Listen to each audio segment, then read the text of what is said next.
185 underdog at close is 31. Steve Erceg 29. Erceg taller by 4 inches, but it is a 1-inch edge in reach for the Kiwi, Kai Kara-France. All right, back inside now for the intros to Bruce Buffer. Ladies and gentlemen, this is the co-main event of the evening. This fight is 3 rounds in the UFC flyweight division. Introducing first, fighting out of the blue corner, a mixed martial artist holding professional record, 12 wins, 2 losses. He stands 5 feet 8 inches tall, weighing in at 125 and 1/2 pounds. Fighting out of Perth, Western Australia, presenting the #7 ranked UFC flyweight contender in the world, Steve Astro Boy Erceg.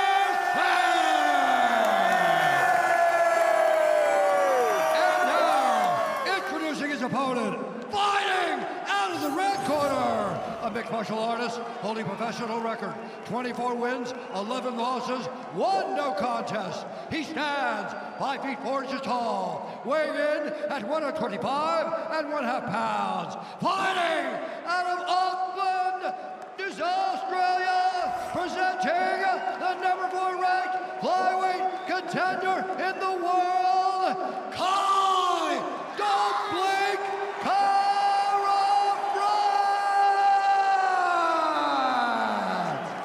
And when the action begins, a referee in charge, Rich Mitchell. Rich Mitch, third man in the octagon for this one. Thank you to the lovely Christy Pearson getting us started for round 1. Perth, Western Australia's own Steve Erceg taking on the Kiwi, Kai Kara-France out of Auckland, New Zealand. Co-main event at UFC 305 is underway. Erceg in green, Kara-France in black.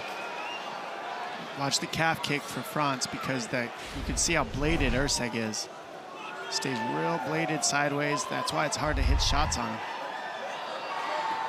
I'm not sure there's a comp for Steve Erceg on this roster. He's unassuming, calm, cool, collected, singing his walkout song, but man, his boxing when these fights start, otherworldly.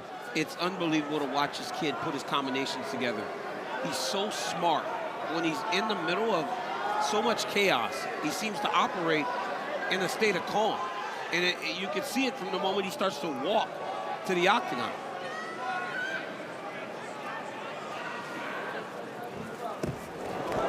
Kara-France nearly landed that left hand. Pretty good entry by him. That's the thing about Erceg, though. He makes you miss by centimeters often. And he saw that coming. It was a good combo by France. Jab is there for Erceg.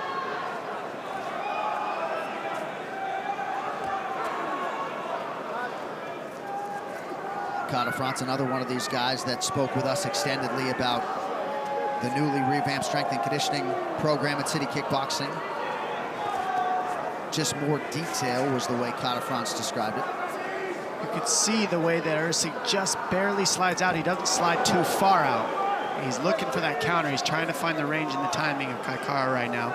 I don't know that he's thrown much so far, though. He hasn't been able to really get what he wants to do yet. And Kara-France started good. He started early, continue to give him different things to see so that he doesn't pick up on your patterns. Erceg with the pressure, and he wants to get that jab going, and I can see he's trying to find the range first before he starts letting his hands go.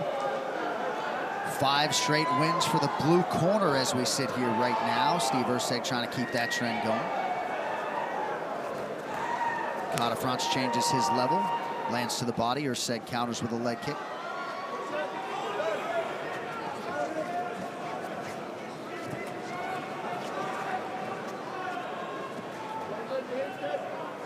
And Erceg spoke about all the time he spent watching Kai Kara-France on his way up. Really not admiring him, but looking up to him in a way of, man, this guy did it out of the same region that I'm from, so I know I can. Couple of pretty nice connections by Kara-France, but you're right, Dom. The subtle defensive footwork from Erceg is fun to watch. I mean, Kara's throwing good combos, but you can see Erceg seeing the combos that he's throwing and sliding just out of the way, barely.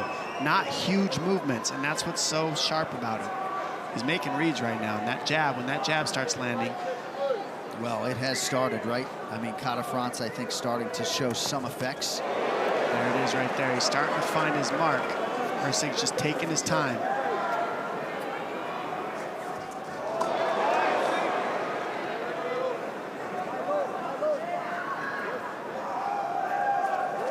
A lot of feints from Kara-France. Pressure of Erceg right now. He's sharp.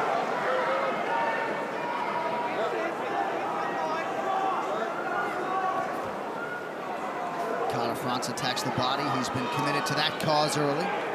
It's smart because Erceg's a longer guy. It'd be hard for him to chase down his head. So he starts trying to get him to drop his hands by going to the body. Oh, overhand left connected. Left for Kara-France. The fourth time he threw that combo, it connected. Erceg on wobbly legs. Man, he's got him hurt bad. Oh, he floors him. For the Kiwi. Wow. Kara-France The power. has knocked out Steve Erceg in round 1. 13th first-round knockout for this man. Hey, Don't blink. he knew he had to stay out of the way of that right hand. Wow. And that's what failed him. He got him with the left hook, but the right hand put him down for the final time. He was sliding out of the way of the 1-2. The step-through overhand left is what sat him down. And that is going to fire up his teammate, the last style bender in the back. Kara-France came in number 3 in the world. Title fight might be next. Wow. That's a huge knockout for Kara. A lot of mutual respect between combatants there. What a result here in Look Perth. how he throws the 1-2 and then overhand left from the southpaw stance, sits him down. Stepped on his foot on the way in as well. Beautiful overhand left. And he finishes him strong. Look, right hand misses, and then overhand left connects. Steps on his foot on the way out, just for good measure. That's the end of the shot. That's the end shot right there. That's the one that really put the lights out, is the right hand. Kara has some serious power in his hands for this division. 13 first-round knockouts for him. One more look. Right hand, finishes the job, floors him. Ref steps in. Erceg not thrilled, I'm sure, with the performance, but acknowledging that Rich Mitchell had to step in there. Wow, what a result here in Perth as Kara-France spoils the homecoming. Official decision brought to you by Hart Tools, with over 800 quality tools to maintain your home, yard, and car, available at Walmart. Here is Bruce Buffer. Ladies and gentlemen, referee Rich Mitchell called a stop to this contest at 4 minutes, 4 seconds of the very first round, declaring the winner by TKO, Kai